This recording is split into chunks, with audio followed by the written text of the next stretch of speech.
여러분들 이거 아십니까? 하나님의 백성인 이스라엘도 우상을 섬길 수 있대요. 오늘 성경 한번 보시면 여호수아 시대 때 그토록 신실했던 신앙이 어쩌다가 다음 세대의 불신앙으로 급격히 주저앉게 된 걸까요? 그 이유가 나와요. 사사기 2장 10절 이하에 뭐라 나오냐면 젊은 세대는 여호와를 알지 못하거나 주님이 그들을 위해 행하셨던 일을 알지 못했다라고 표현합니다. 문제가 뭐냐? 경험했던 믿음의 유산이 물려지지 않다 보니까 어떤 일이 벌어져? 이들이 하나님을 떠나기 시작하는 거예요.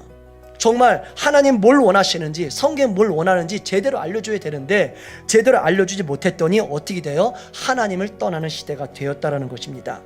오늘 성경 보시면 우상 숭배에 빠진 이스라엘 백성의 모습을 보며 그 모습이 우리의 모습이라는 것이죠.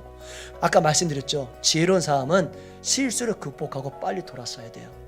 하나님 밖에 없다는 걸 안다면 진짜 그렇게 살아야 돼요. 그렇게 하지 않으면 우리한테 있는 은혜가 점점 떠나게 될 것이고요. 결국은 그 믿음의 유산도 물려주지 못할 것이지요. 빨리 돌아서는 게 중요합니다. 오늘 성경 보면 14절과 16절 나란히 놓고 읽으면 좀 혼란스럽습니다. 왜냐하면 하나님이 자기 백성을 원수들에게 내어주셨어요. 그런데 다시 그들을 원수들에게서 구원해 주신대요. 하나님은 왜 대체 이렇게 하시는 걸까요? 이유는 하나님은 공의로우시면서 동시에 은혜가 풍성한 분이시기 때문에 그렇습니다. 그런데 이걸 기억해 주십시오. 이걸 알아야 우리가 행복해요. 뭐냐면 어떤 문제가 터지면 우리가 그 문제를 놓고 기도합니다. 장담할게요. 하나님은 내가 기도하는 방식이 아닌 다른 방식으로 해결해 주세요. 왠지 아세요? 내가 기도하잖아요.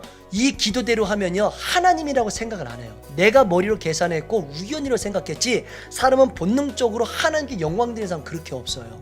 근데 희한하게도 하나님은 원치 않은 방식으로 역사하신다니까요. 사랑하는 성도님들, 우리는 크리스찬입니다.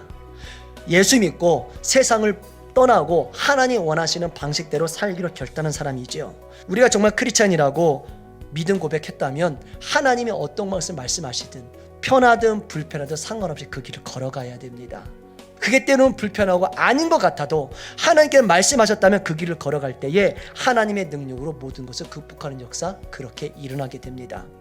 항상 하나님 바라보고 나아가십시오. 그러면 하나님께 더 큰 거 허락해 주시고 결국 내가 구하는 것이 부끄러운 마음을 가질 만큼 하나님께 쓰실 것입니다. 오히려 내가 원하는 생각보다 하나님께 예배 주신 더 큰 것을 받으셔서 주님 부르시는 그날까지 세상을 섬기며 떳떳하게 살아가는 믿음의 진정 크리스찬 다 되시기를 예수님의 이름으로 간절히 축원합니다.